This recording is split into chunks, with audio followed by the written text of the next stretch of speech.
enraizados, aprofundando o seu relacionamento com Deus, com as pessoas e com a sua palavra. Romanos, capítulo 16. O apóstolo Paulo finaliza a mensagem que ele tem da parte de Deus aos irmãos que estão em Roma. Finaliza dando orientações, exortações a respeito da unidade da igreja e do avanço do evangelho. Ali nós aprendemos princípios que nos ajudam a perseverar na unidade da igreja, a criar ambientes favoráveis e relacionamentos significativos. O primeiro princípio que aprendemos com o apóstolo Paulo é o princípio da honra, da gratidão e do encorajamento. Quando o versículo 2 diz assim a respeito da irmã Febe: peço que a recebam no Senhor de maneira digna dos santos e lhe prestem a ajuda de que venha a necessitar, pois tem sido de grande auxílio para muita gente, inclusive para mim. Todo ambiente de relacionamento saudável precisa de encorajamento. O princípio da honra deve cercar todos os nossos relacionamentos.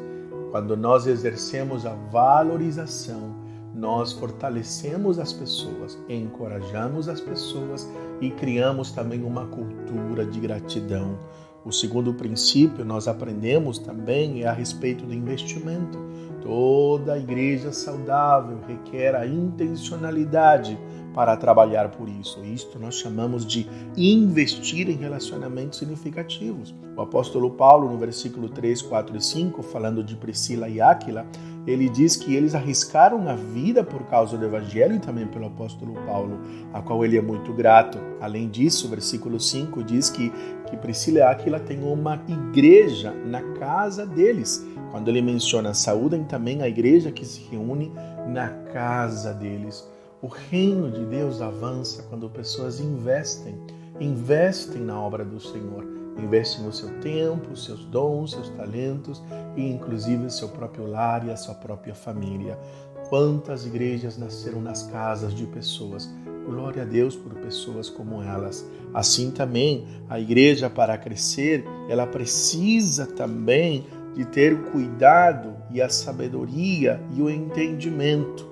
Quantas pessoas podem fazer parte? O apóstolo Paulo saúda inúmeras pessoas. Todos nós precisamos uns dos outros. É maravilhoso ver no versículo 13, quando o apóstolo Paulo diz assim: saúdem Rufo, eleito no Senhor, e sua mãe, que tem sido mãe também para mim.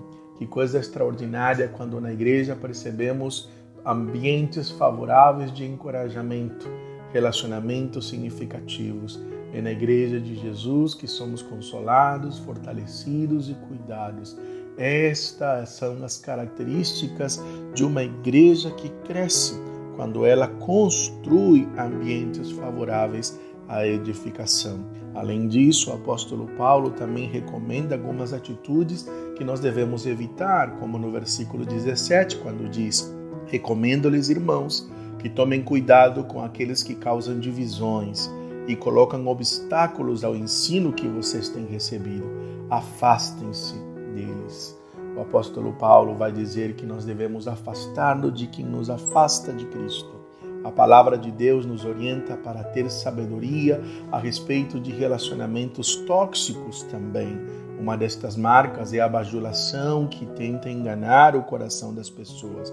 Assim diz o versículo 18, quando diz: pois estas pessoas não estão servindo a Cristo, nosso Senhor, mas aos seus próprios apetites. Mediante palavras suaves e bajulação, engana o coração de ingênuos. Nós não podemos ignorar que existem falsos profetas, falsos ensinos. Nós não podemos ignorar que vivemos num mundo decaído e que o tempo todo existem situações e circunstâncias que tentarão afastar-nos das coisas de Deus. Por isso nós precisamos de discernimento. Assim o apóstolo Paulo dá duas recomendações no versículo 19. Todos têm ouvido falar da obediência de vocês.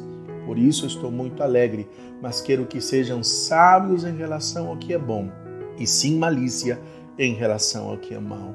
sabedoria e sem malícia, sabedoria para com as coisas boas e sem malícia para o mal. Nós precisamos de discernimento o tempo todo para não cair em engodos ou em armadilhas espirituais. O apóstolo Paulo nos orienta a perseverar com firmeza diante das lutas espirituais, porque elas certamente virão. Por isso, no versículo 20, o apóstolo Paulo diz: em breve, o Deus da paz esmagará Satanás debaixo dos pés de vocês.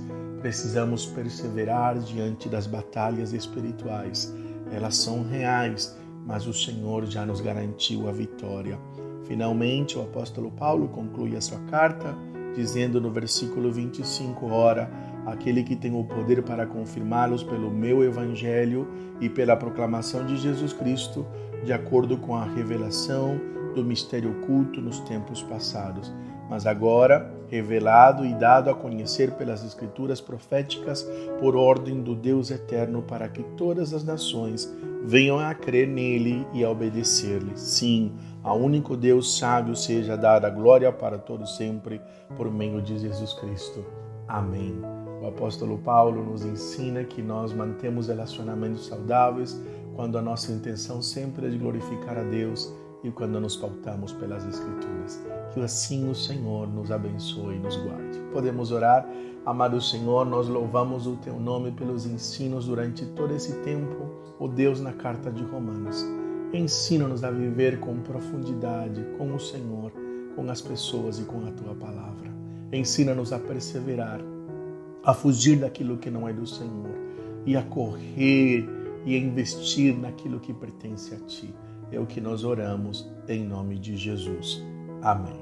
Eu sou o pastor Fernando Sanches, pastor da Primeira Igreja Batista da cidade de Jacareí. Que Deus abençoe grandemente a sua vida.